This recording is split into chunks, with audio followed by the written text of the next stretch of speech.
এবার চিকিৎসা কর্মীর ওপরে হামলার অভিযোগ উঠল শহর শিলিগুড়ির অদূরে ফাঁসি দেওয়া হাসপাতালের ঘটনা। আরজিকর ঘটনা, যেখানে সকলকে নাড়া দিয়ে গেছে, যার প্রতিবাদে ঝড় আজও সর্বত্র অব্যাহত রয়েছে। ঠিক সেই সময় দাঁড়িয়ে ফাঁসি দেওয়া গ্রামীণ হাসপাতালে লোহার রড হাতে নিয়ে নার্সের ওপরই চড়াও হলেন এক রোগীর পরিজন, যদিও আটক করা হয়েছে তাকে। জানা গেছে, লোহার রড হাতে নিয়ে কর্তব্যরত এক নার্সের ওপরে চড়াও হয় এক ব্যক্তি। তার স্ত্রী অন্তঃসত্ত্বা অবস্থায় হাসপাতালে ভর্তি রয়েছে। ফাঁসি দেওয়া গ্রামীণ হাসপাতালের ভোজনারায়ণ চা বাগানের বাসিন্দা পরেশ কাছুয়া তার স্ত্রীকে ভর্তি করিয়েছেন এই হাসপাতালে। চিকিৎসকের সঙ্গে স্ত্রীর স্বাস্থ্য নিয়ে কথা বলার পর কোনো কিছু না হওয়ায় হঠাৎই তিনি লোহার রড নিয়ে নার্সের ওপরে চড়াও হন বলে অভিযোগ। আর এরপরেই সামনে নিরাপত্তা কর্মী থাকায় ওই নার্স কোনো ক্রমে বেঁচে যান। তবে ফাঁসি দেওয়া থানার পুলিশ ঘটনাস্থলে এসে অভিযুক্তকে আটক করেছে। অভিযুক্ত সেই সময় মদ্যপ অবস্থায় ছিলেন বলেই জানা গিয়েছে, এমনটা জানিয়েছেন ফাঁসি দেওয়ার BMOH সাহানুর ইসলাম।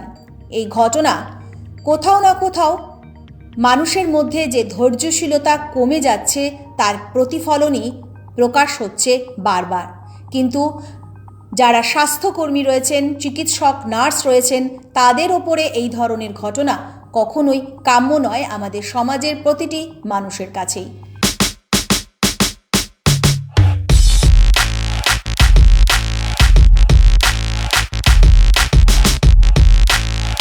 পেশেন্ট আছে, ওর হাজবেন্ড আছে, আর ও রড নিয়ে মারতে আসছে, ওখান থেকে এই রডটা নিয়ে আসছে। আমার নাম Sulochana Thapa. Every drop of water counts. SBM Gold's water tank is the most sustainable and durable water storage solution available. Our hashtag Asli Commitment. Actually যে ঘটনাটা ঘটেছিল, উনি মানে একটা মা ডেলিভারি পেশেন্ট এখানে ভর্তি হয়েছে। এমনি সব ভালো আছে, ভাইটালস চেক আপ সবই ঠিক আছে, ডেলিভারিও হয়ে যাবে। তো যেহেতু ওনার হাজব্যান্ড ছিলেন, হাজব্যান্ড একটু উত্তেজিত হয়েছিলেন, মনে হলো যে ওনার একটু নেশাগ্রস্ত অবস্থায় ছিলেন। তো দিদিরা, সিস্টাররা যারা আমাদের ডিউটিতে আছেন, ওনাকে সব কিছু বোঝানোর চেষ্টাই হলো যে একটু টাইম লাগবে, যেহেতু লেবার পেনের একটু টাইম লাগে, তো সেই ধৈর্য ধরতে একটু বললেন। তো আমার মনে হয় যে উনি সেই বোঝার ক্ষমতাটা সেই মুহূর্তে হয়তো ছিল না, তার জন্য উনি উত্তেজনা হয়ে একটু মানে দিদিদের উপরে চড়া হওয়ার চেষ্টা করছিলেন। তো আমাদের এখানে সিকিউরিটি গার্ড আছে, তারপরে পুলিশও আছে, ওনারা সবাই এসেছিলেন, খুব সহায়তা করেছেন, ওনাকে নিয়ে গেছে।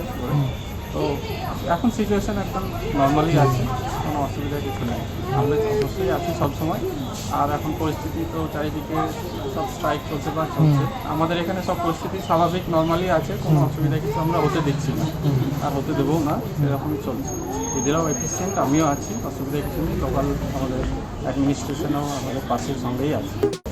আমরা ওখানে যিনি এসেছিলেন থানা থেকে, উনি আপাতত ওনাকে নিয়ে গেছেন। আমরা বাড়ির লোকের সঙ্গে কথা বলছি, কারণ ওদের পাশেও সহমর্মিতাভাবে আমরা থাকি। এখন কমপ্লেন করলে সেটা আবার লিগাল ব্যাপারে চলে যায়। তো আমরা চেষ্টা করছি যেটা আমরা নিজেরা কথা বলে সেটা যদি সমস্যার সমাধান হয়ে যায় খুব ভালো। আমি ডক্টর শাহিনুর ইসলাম। নাগাল্যান্ড স্টেট দিয়ে 200 গোল্ড মান্থলি লটারি, প্রথম পুরস্কার 1,50,00,000 গ্যারান্টেড। টিকিটের মূল্য 200 টাকা। প্রথম পুরস্কার শুধু